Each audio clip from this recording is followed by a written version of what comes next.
কেউ পরিষ্কার করছেন আগাছা, কেউ আবার লতাগুলো বেতের সাথে সুতোর বাঁধনে আটকে দিচ্ছেন। এভাবেই বড়জোর পান পরিচর্যায় ব্যস্ত কৃষকরা।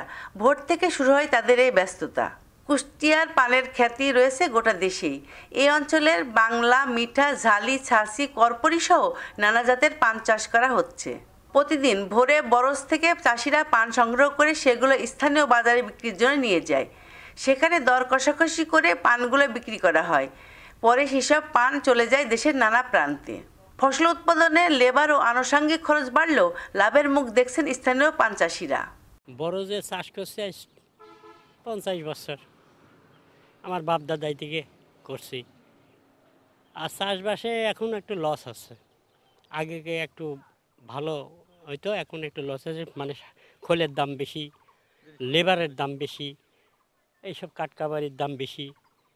জায়গায় আসি ওর ভিতরেই থাকি আর কি। পান সকালে ভাঙতে হয়, ফরজের নামাজের পরে আসি পান ভাঙতে হবে। 8টা 9টা পর্যন্ত পান ভেঙে 12টার ভিতরে পান ভেঙে টেঙে হাটে নিয়ে যেতে হয়। সব চাষেই সরকার সহযোগিতা করে, কিন্তু আমার পান চাষে কোনো সহযোগিতা করে না, পাই নাই, আমরা কোনোদিন পাইনি। পান চাষে বর্তমান খুব লোকসান, চাষাবাদে অনেক খরচ, কিন্তু পানের দাম খুব একটা নাই। সরকার আমাদের কোনো সহযোগিতা করে না, যদি করতো তাহলে একটু আমরা আগায় যেতাম।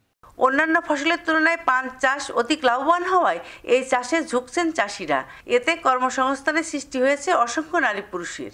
আমরা কাজ করি মনে করেন হাজি হিসাবে, লোক প্রতি 100 ডালি করে মাটি তুলি এবং 8টায় কাজ ধরি, 3টে ছুটি করে বাড়ি চলে যায়।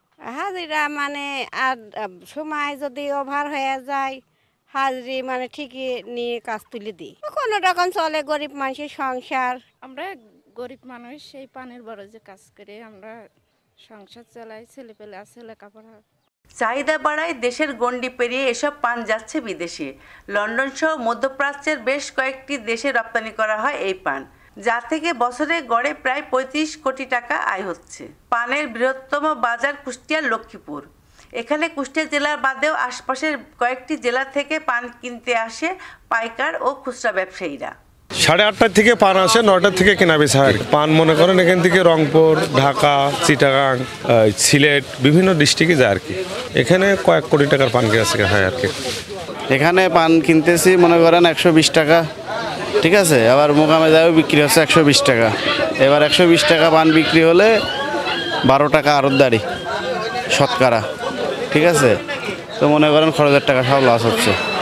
ধরেন হরিণাকুণ্ডুর থেকে আসে, ঝিনাইদহ থেকে আসে, কুষ্টিয়া থেকে আসে, সব জায়গা থেকে আসে এই লক্ষ্মীপুর বাজারে পান বিক্রি হয়। ধরেন এই পান চলে যায় ঢাকা যায়, চিটাগাং যায়, রংপুর যায়, দিনাজপুর যায়, সমস্ত জায়গায় এখান থেকে সাপ্লাই হয়। কুষ্টিয়া জেলা কৃষি সম্প্রসারণ অধিদপ্তরের তথ্য মতে 23-24 অর্থ বছরে 2120 হেক্টর জমিতে পান চাষ করা হয়েছিল।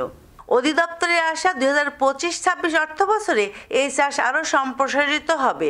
Sabina Yasmin Shyamoli, NTV news, Kushtia.